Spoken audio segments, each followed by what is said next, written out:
اور جو اس کو اسسٹ کرتے ہیں پارٹی کو، وہ سارے لوگ اس پر سوچ بچار کر رہے ہیں، لیکن بنیادی طور پہ ابھی یہ دیکھا جا رہا ہے کہ پاکستان پیپلز پارٹی کے کسی آدمی کا نام نہیں لیا گیا، پاکستان پیپلز پارٹی کہا جا رہا ہے۔ جیسے ہی کسی کا نام لیا جائے گا، سب سے پہلے تو پارٹی اس آدمی سے پوچھے گی کہ آپ آ کے اس کا جواب دیں، اس کے بعد اگر ہم مطمئن نہ ہوئے تو ہم انشاءاللہ اس کو عدالت میں بھی لے کے جائیں گے۔ ہمارے آپ کے یہاں پارٹی کی کوئی عزت نہیں ہے، آدمی کی عزت ہے، نہیں دیں گے تو پھر آپ آگے ایکشن لیں گے، پارٹی کو کوئی کچھ بھی کہہ دیں۔ پارٹی کی عزت ہے، آپ کو کس نے کہا ہے؟ ہم تو ہیں ہی پاکستان، آپ ہی نے کہا ہے، ابھی آپ کہہ رہے ہیں کسی آدمی پہ الزام نہیں لگایا، شہید کی وجہ سے ہے، لیکن پارٹی میں اب اربوں لوگ، کروڑوں لوگ ہیں پاکستان کے، مجھے ایک بات 5 دفعہ پارٹی کی حکومت بن چکی ہے۔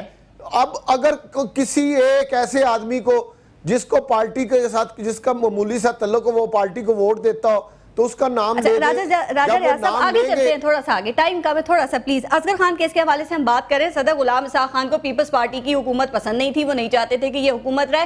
انہوں نے جنرل اسلم بیگ صاحب کو بلایا اور کہا کہ سوچو، دماغ لڑاؤ۔ انہوں نے اسد درانی کو اس میں شامل کر لیا اور پھر وہ یونس حبیب کے پاس گئے، انہوں نے وہاں سے پیسے ڈسٹریبیوٹ کیے، آپ کی حکومت یعنی کہ جمہوریت کو نقصان پہنچ گیا۔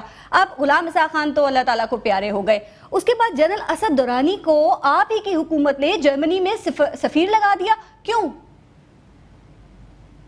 جی محترمہ، یہ آج کل بڑا ایک سوال اٹھایا جا رہا ہے میڈیا میں بھی اور باقی بھی ہر جگہ کہ پاکستان پارٹی نے، وجہ یہ ہے کہ میرا جو خیال ہے، یہ میں پارٹی کی نہیں، میں اپنی رائے دے رہا ہوں کہ یہ حقائق شاید اس وقت پارٹی کی قیادت کے علم میں نہ ہو اور انہوں نے اس کو حقائق کا معلوم شاید بعد میں کسی سٹیج پہ ہوا اور اس وجہ سے ان کو وہ پوسٹ، اور تمغہ جمہوریت جو دیا گیا تھا اسلم بیگ صاحب کو، وہ بھی پارٹی کو حقائق پتہ نہیں تھے، ان کو کس خدمت کے طور پہ وہ تمغہ جمہوریت دے دیا تھا آپ نے؟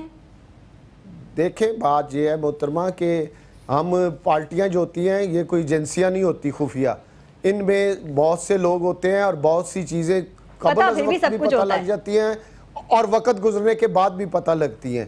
تو جن لوگوں نے پارٹی کے خلاف سازش کی ہے، کچھ لوگوں کا قبل از وقت پتہ لگ جاتا ہے اور کچھ 2 مہینے 4 مہینے 6 مہینے سال 2 سال کے بعد سامنے حقائق آتے ہیں۔ جو آپ کی حکومت جو لوگ سازش کر رہے ہیں ان کو آپ لوگ نواز رہے ہیں، ان کو آپ انعامات دے رہے ہیں، پھر آپ کہہ رہے ہیں کہ اس وقت پارٹی کو پتہ نہیں تھا۔ مجھے ایک بات بتائیے، جو 2009 میں 27 کروڑ کی بات ہے، اب وہ سپریم کورٹ میں معاملہ ہے۔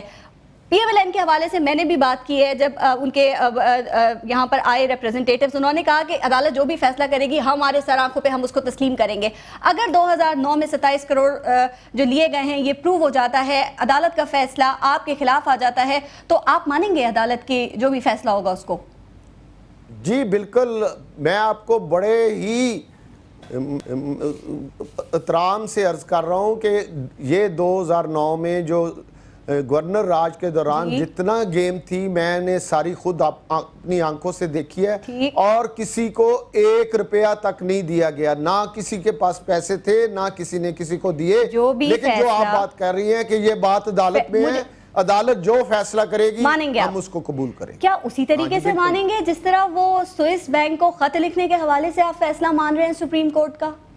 نہیں، وہ ایک دیکھیں وزیراعظم صاحب نے آج بھی کہا ہے، پہلے بھی کہا ہے کہ آئین اس کی اجازت نہیں دیتا۔ پاکستان کے بڑے بڑے وکلاء کہہ رہے ہیں کہ صدر آصف علی زرداری صاحب جب تک صدر کی کرسی پہ موجود ہیں ان کے خلاف خط نہیں لکھا جا سکتا۔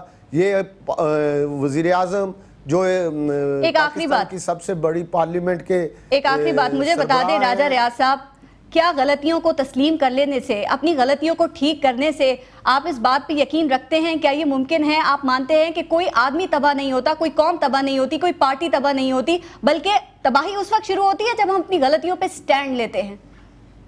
ممکن ہے؟ جی بالکل، اگر غلطی ہو تو ضرور ماننی چاہیے اور اگر غلطی نہ ہو تو بالکل نہیں ماننی چاہیے۔ میں اس پر یقین رکھتا ہوں۔ عدالت پہ چھوڑ دیں، دونوں کیس عدالت میں ہیں، عدالت کو فیصلہ کرنے دیتے ہیں۔